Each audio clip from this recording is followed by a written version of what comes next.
साथीहरू नमस्ते, स्वागत छ गोरखापत्र समसामयिक जीके प्रश्न श्रृङ्खलामा। आज हामीले लिएर आएका छौँ साउन 2083 साउन 6 गते गोरखापत्रमा प्रकाशित सम्पूर्ण वस्तुगत प्रश्नहरू।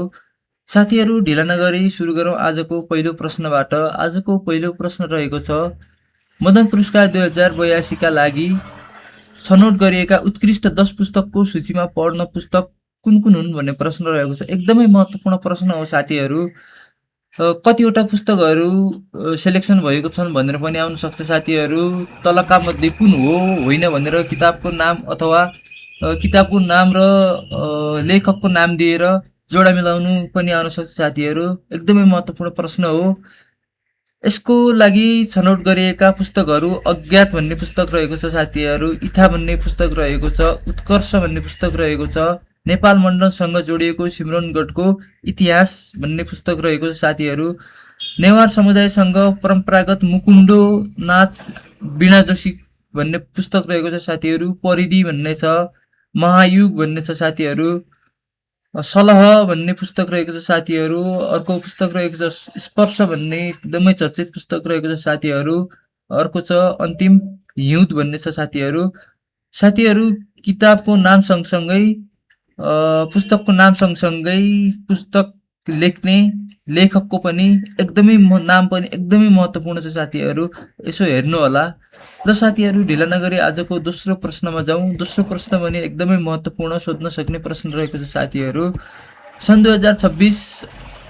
2026मा अमेरिका, क्यानाडा र मेक्सिकोको संयुक्त रूपमा आयोजित 23औं फिफा विश्वकप फुटबलको ऐतिहासिक उपाधि चुम्ने राष्ट्र कुन हो भन्ने प्रश्न रहेको छ, जसको सही उत्तर हो साथीहरू हामीले हेरेकै छौँ, स्पेन हो साथीहरू। र उपविजेता अर्जेन्टिना रहेको छ। अर्जेन्टिनालाई 1-0 ले हराएको थियो भने स्पेनले 2010 र 2026 गरी दुईचोटि फिफा वर्ल्ड कप जितेको छ। र यहाँ विभिन्न कुराहरू उल्लेख गरिएको छ साथीहरू, जस्तै खेल 104वटा भएका थिए भने 308 गोल भएका थिए, जम्मा 48वटा सहभागी राष्ट्र थिए भने सन् 2026 जुन 11 देखि जुलाई 19 सम्म खेल भएको थियो। एकदमै महत्त्वपूर्ण कुराहरू छन् साथीहरू, यसो हेर्नु होला।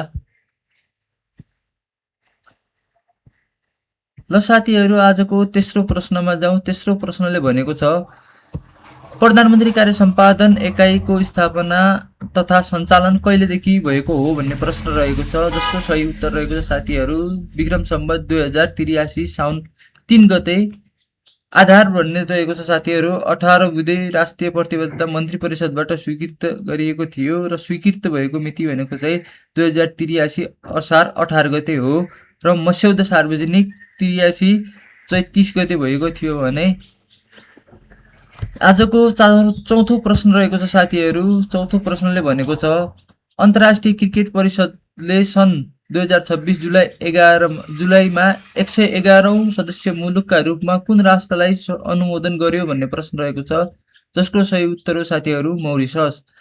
त साथीहरू आजको पाँचौं प्रश्नमा जाउँ। पाँचौं प्रश्नले भनेको छ, भारतमा पहिलो पटक हाइड्रोजन इन्धनबाट चल्ने रेलको उद्घाटन कहिले गरिएको हो भन्ने प्रश्न रहेको छ, जसको सही उत्तर हो सन् 2026 जुलाई 17 जिन्त सोनिपत मार्गमा गरिएको थियो साथीहरू। र आजको छैटौं प्रश्न रहेको छ। छैटौं प्रश्नले भनेको छ, हालै पोखरामा सम्पन्न नेपाल भारत ऊर्जा सचिव स्तरीय संयुक्त निर्देशक समितिको 13औं बैठकद्वारा नेपालबाट भारततर्फ विद्युत निर्यात क्षमता बढाएर कति मेगावाट पुर्याउने लक्ष्य रहेको छ भन्ने प्रश्न रहेको छ, जसको सही उत्तर हो साथीहरू 1650 मेगावाट।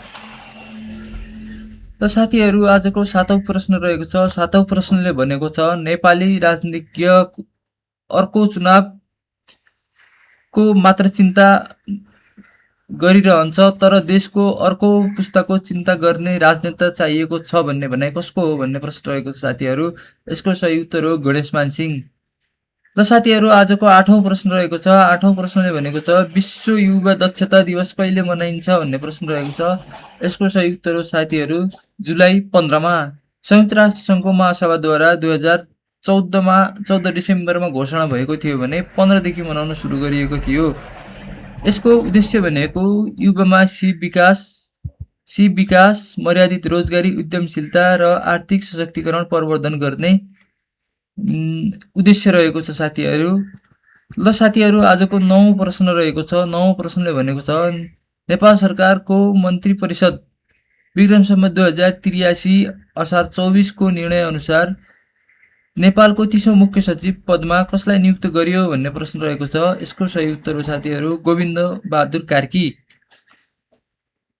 साथीहरू, आजको 10औं प्रश्न रहेको छ। 10औं प्रश्नले भनेको छ बागमती प्रदेशलाई सहयोग या पक्ष सडक आश्रित मानव मुक्त घोषणा कहिले गरियो भन्ने प्रश्न रहेको छ। यसको सही उत्तर हो साथीहरू 2083 असार 26 गते। ल साथीहरू, आजको 11औं प्रश्न रहेको छ। 11औं प्रश्नले भनेको छ एडिबी ब्याङ्कद्वारा सन् 2026 जुलाईमा सार्वजनिक प्रतिवेदन अनुसार आर्थिक वर्ष 82-83 मा नेपालको आर्थिक वृद्धि दर कति कायम हुने अनुमान रहेको छ भन्ने प्रश्न रहेको छ। यसको सही उत्तर हो साथीहरू 3.9%। र राष्ट्रिय तथ्याङ्क कार्यालयले चालु आर्थिक वर्षको आर्थिक वृद्धि दर 3.85%मा सीमित रहने अनुमान गरेको छ। साथीहरू, आजको 12औं प्रश्न रहेको छ। 12औं प्रश्नले भनेको छ नेपालको सामाजिक, राजनीतिक, सांस्कृतिक तथा पर्यटन क्षेत्रको प्रवर्धन उल्लेखनीय योगदान पुर्याए बापत अन्तर्राष्ट्रिय संस्था वर्ल्ड बुक अफ रेकर्ड लन्डनबाट सर्टिफिकेट अफ एक्सलेन्स प्राप्त गर्न सफल नेपाली फोटो पत्रकार को हुन् भन्ने प्रश्न रहेको छ। यसको सही उत्तर हो साथीहरू प्रदीप राज बन्त। सन् 2026 मेमा उहाँलाई सर्टिफिकेट अफ एक्सलेन्स प्रदान गरिएको थियो भने आजको 13औं प्रश्न रहेको छ। अन्तिम प्रश्न साथीहरू T20 अन्तर्राष्ट्रिय क्रिकेटको इतिहासमा एकै खेलमा 9 विकेट लिएर विश्व कीर्तिमान कायम गर्ने पहिलो खेलाडी को हुन् भन्ने प्रश्न रहेको छ साथीहरू। यसको सही उत्तर रहेको छ लाउरा कार्डोसो।